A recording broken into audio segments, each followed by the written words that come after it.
अगर भारत सरकार हवाई सेना और थल सेना का उपयोग कुचलने के लिए करना चाहती है, हम नक्सलाइट और माओवादी लोगों के समर्थक नहीं है।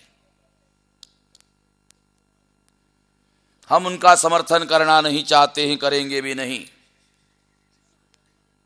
मगर लोग हमारे हैं, हमारे लोग हैं। इसको हम भूल नहीं सकते कि लोग हमारे हैं। उनके तरीके से हम सहमत नहीं हैं।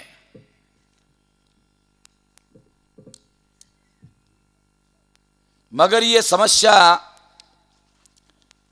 जिस कारण की वजह से पैदा हुई, उस बात को समझना बहुत जरूरी है। अगर थल सेना और हवाई सेना का उपयोग करने का फैसला भारत सरकार ने किया, तो इससे एक बात सिद्ध होती है कि पुलिस और पैरा मिलिट्री फोर्सेस, एक मिलिट्री होती है, एक पैरा मिलिट्री फोर्सेस होती है। पैरा मिलिट्री फोर्सेस का मतलब होता है अर्ध सैनिक बल, मिलिट्री का मतलब होता है सैनिक बल। पैरा मिलिट्री फोर्सेस का अर्थ होता है अर्ध सैनिक बल। पुलिस और अर्ध सैनिक बल का उपयोग सरकार कर चुकी है, कामयाब नहीं है, फेल है। हवाई सेना का और थल सेना का उपयोग करने की घोषणा इस बात की भी घोषणा है कि पुलिस और पैरा मिलिट्री फोर्सेस फेल हो चुका है। क्योंकि नक्सलाइट आंदोलन और माओवादी आंदोलन छापामार लड़ाई है। नक्सलाइट आंदोलन और माओवादी आंदोलन छापामार लड़ाई है। अमेरिका ने 17 साल वियतनाम में युद्ध किया और 17 साल युद्ध करने के बाद वियतनाम में अमेरिका पराजित होकर वापस चला गया था। इतिहास है। और कारण था, जिस तरह की लड़ाई अमेरिका लोग लड़ते हैं वो अलग तरीका है, और वियतनाम वालों ने जो लड़ाई लड़ी थी वो छापामार लड़ाई थी। इसलिए अमेरिका कामयाब नहीं हुआ, फेल होके चला गया। नक्सलाइट और माओवादी आंदोलन भी छापामार लड़ाई है। और भारत सरकार ने मान लिया है कि पुलिस और पैरा मिलिट्री फोर्सेस फेल हो चुका है। मिलिट्री का उपयोग करने की घोषणा सबूत है इस बात का कि पैरा मिलिट्री फोर्सेस और पुलिस फेल हो चुका है। ये एक महत्वपूर्ण बात मैं आप लोगों को बताना चाहता हूं, इसलिए कि परिस्थिति बहुत गंभीर हो गई है। परिस्थिति अनियंत्रित है, नियंत्रण में नहीं है। परिस्थिति अनियंत्रित है, नियंत्रण में नहीं है। सिपाही जी समझ रहे ना, भूतपूर्व नक्सलाइट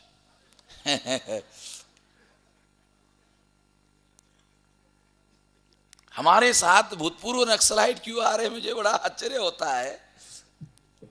पलाश विश्वास भी कहे कि हम भी रहे थे। ज्यादा बढ़िया तरीके से हम लड़ाई लड़ रहे हैं, वो मानते हैं, हम नहीं। वो मानते हैं हाँ ये ज्यादा बढ़िया तरीका है। तो इसलिए तो एक बात सिद्ध हो गई। दूसरी बात, विशेषज्ञ कहते हैं भारत के और दुनिया के भी कि हथियारबंद आंदोलन तब निर्माण होता है जब सामाजिक आर्थिक समस्याओं का समाधान नहीं होता है। ध्यान रखना, बहुत खास बात बता रहा हूं। और ये विशेषज्ञ कहते हैं दुनिया के, भारत के भी, कि सामाजिक आर्थिक समस्याओं का समाधान ना होने की वजह से ये समस्याएं, ये हथियारबंद आंदोलन निर्माण होते हैं। और अगर हथियारबंद आंदोलन बढ़ रहे हैं, 212 जिलों में पहुंच गया, भारत सरकार के गृह मंत्रालय का आंकड़ा है, 22 राज्यों के 212 जिलों में 600 जिले हैं, 211 जिलों में पहुंच गया, 1/3 इंडिया, 1/3 इंडिया। अंदाज लगाओ, कोई साधारण बातें नहीं है। नेपाल में माओवाद, इधर साइड में, नेपाल के साइड में भूटान और सिक्किम के साइड में जाओ, अरुणाचल के साइड में जाओ, चाइना में माओवाद, पाकिस्तान में माओवाद नहीं है, मगर चाइना का पाकिस्तान में प्रभाव है। इंटरनेशनल सिचुएशन भी बता रहा हूं। श्रीलंका सरकार का भारत सरकार पर विश्वास नहीं है, क्योंकि श्रीलंका के विभाजन का षड्यंत्र राजीव गांधी के समय में प्रभाकरण के साथ मिलकर राजीव गांधी ने बनाया था। ऐसा सीबीआई का रिपोर्ट है। उसके हत्या के बारे में जो इंक्वायरी हुई वो गुप्त रिपोर्ट है।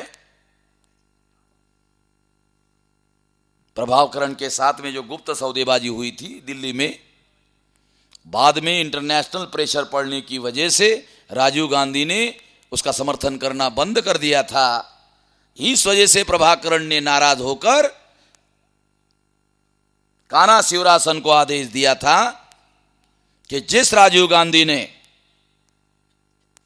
तुमको आरडीएक्स का बम बनाने का ट्रेनिंग दिया, उस बम का पहला प्रयोग राजीव गांधी पर करना।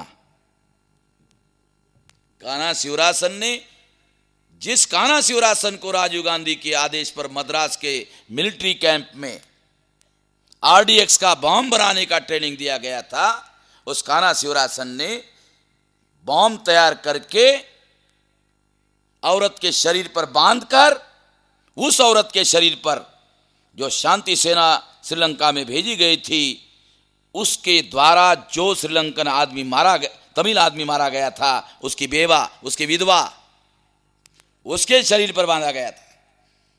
जो राजीव गांधी के आदेश पर श्रीलंका गई थी फौज, उससे वो औरत विधवा हुई थी, इसलिए वो राजीव गांधी का बदला लेने के लिए राजी हुई। हर चीज के पीछे कारण होते हैं। इसलिए लिट्टे के लोगों ने उस औरत का इस्तेमाल किया और उसने अपने शरीर पर आरडीएक्स का बम बनाने के लिए, बांधने के लिए राजी हुई। और इस तरह से वो राजीव गांधी का दर्शन करने के लिए गई, और राजीव गांधी का दर्शन करने के लिए जब झुकी, उसी समय राजीव गांधी भी उसको ऊपर उठाने के लिए झुक गया। उसी समय रिमोट कंट्रोल से बटन दबाकर कान्हा शिवरासन ने उस बम को उड़ा दिया। उस औरत के शरीर के चित्रे चित्रे हो गए, और इस वजह से राजीव गांधी के शरीर के भी चित्रे चित्रे हो गए। राजीव गांधी मारे गए। वो श्रीलंका इस बात को जानता है। इसलिए इंटरनेशनल जो सिचुएशन है, वो सिचुएशन भी हमारे लिए अनुकूल नहीं है।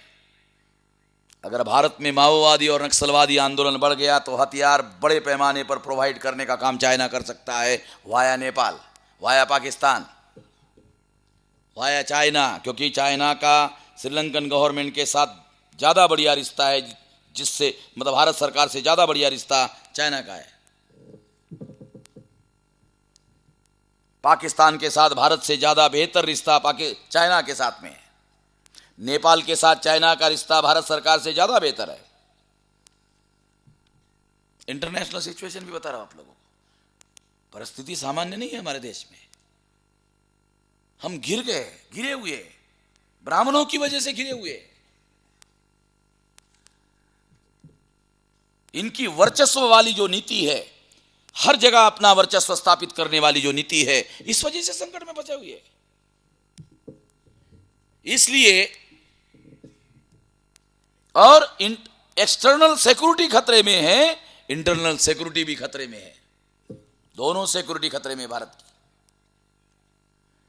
क्रॉस बॉर्डर टेररिज्म, नक्सलाइट और माओवादी आंदोलन, इंटरनल सिक्योरिटी। परिस्थिति भयानक है।